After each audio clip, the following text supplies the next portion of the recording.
Ας δείξουμε κι εμείς τι έχουμε κάνει σε αυτό το σπίτι όσον αφορά ένα αυτόνομο φωτοβολταϊκό κατά προσέγγιση πάνω από 90%. Έχουμε καλύψει τις καταναλώσεις και πάμε να δούμε. Το καλό μας είναι έχουμε μια ωραία ταρατσούλα.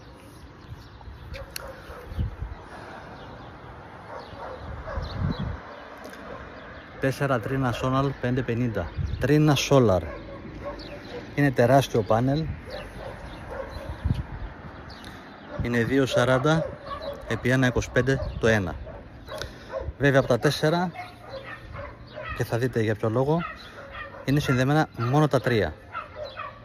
Πάμε στα ενδότερα. 3 πανελάκια είπαμε. Ο λόγος που είναι 3 συνδεμένα είναι τα EcoFlow Delta Pro,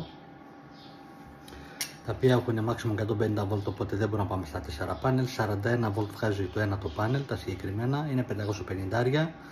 Βέβαια τερματίζουν πανεύκολα τα 1,6 kW παραγωγή που έχουν τα Delta Pro, καθώς είναι και bifacial. 10-10,5 βαρώ 1,6 πικ.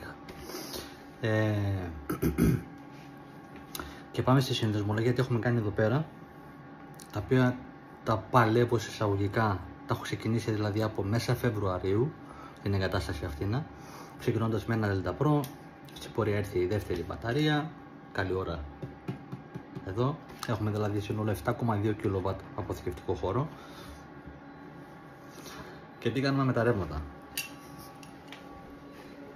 Η κεντρική παροχή που έρχεται από το ρολόι μας μέσα στον πίνακα την έχουμε απομονώσει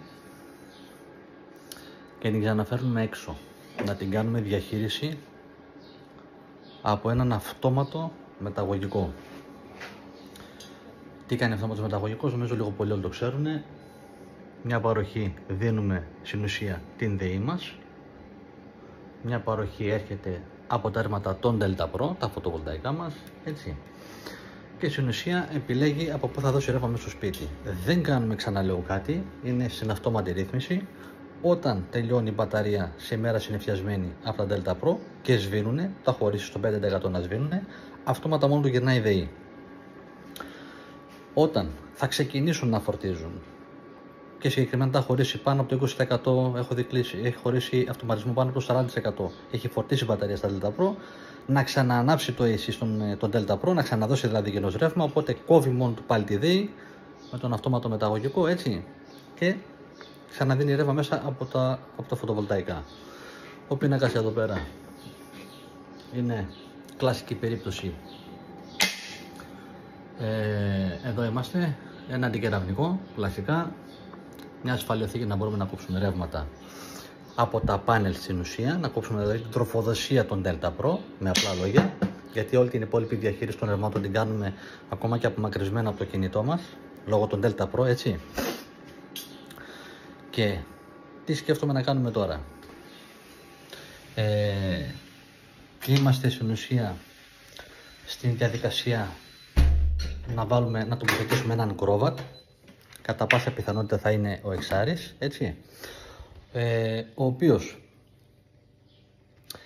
θα συνδεθούν πάνω στον κρόβατ πλέον και τα 4 τα πανελάκια, με πλάνο να προσθεθούν άλλα 4 τουλάχιστον, να πάμε δηλαδή συνολικά 5-8-40 πάνω από 4 kW παραγωγή. Αυτός είναι και ο στόχος, ας πούμε, δηλαδή 4 με 5.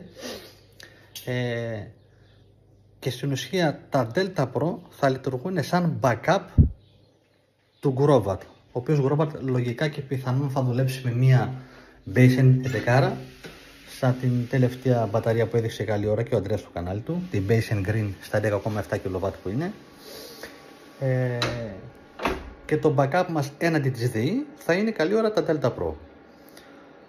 Αν φύγουν τα Delta Pro, τα οποία από τη μία δεν θέλω να τα διώξω, αλλά από την άλλη είναι αυτό που λέει και ο Βαγγέλης και λίγο πολύ όλοι, είναι πολλά τα χρήματα για το συγκεκριμένο αποθηκευτικό. Βέβαια είναι μια ολοκληρωμένη λύση, έχεις όλες τις δικλείδες ασφαλείας πάνω, είναι ο inverter, είναι οι μπαταρίες και τα πάντα, δεν ασχοληθεί, δεν κάνεις κάτι άλλο εσύ.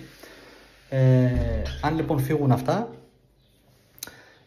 στόχος είναι να πάμε σε μια δεύτερη μπαταρία, Basen Green, να πάμε δηλαδή πάνω από 20 kW αποθηκευτικό, και να παραμείνει με τον έναν τον Grovat, γιατί δεν έχουμε παραπάνω απαιτήσεις. Έως ότου τα φέρει η τύχη, δεν ξέρω τι μπορεί να τα φέρει, και αποκτήσουμε κι εμείς κάποιο ηλεκτρικό αυτοκίνητο και χρειαζόμαστε εκεί πέρα κάποια εξτρά παροχή και ίσως μπει ένας παράλληλος Grovat μετέπειτα. Προς τον παρόν όμως μας υπερκαλύπτει αυτό εδώ πέρα το κομμάτι. Είναι μια λύση που, όπως είπα, την ξεκινήσαμε από μέσα περίπου Φεβρουαρίου. Όλα όπως τα έχω σχεδιάσει δουλεύουν, δεν υπάρχει κανένα απολύτως πρόβλημα.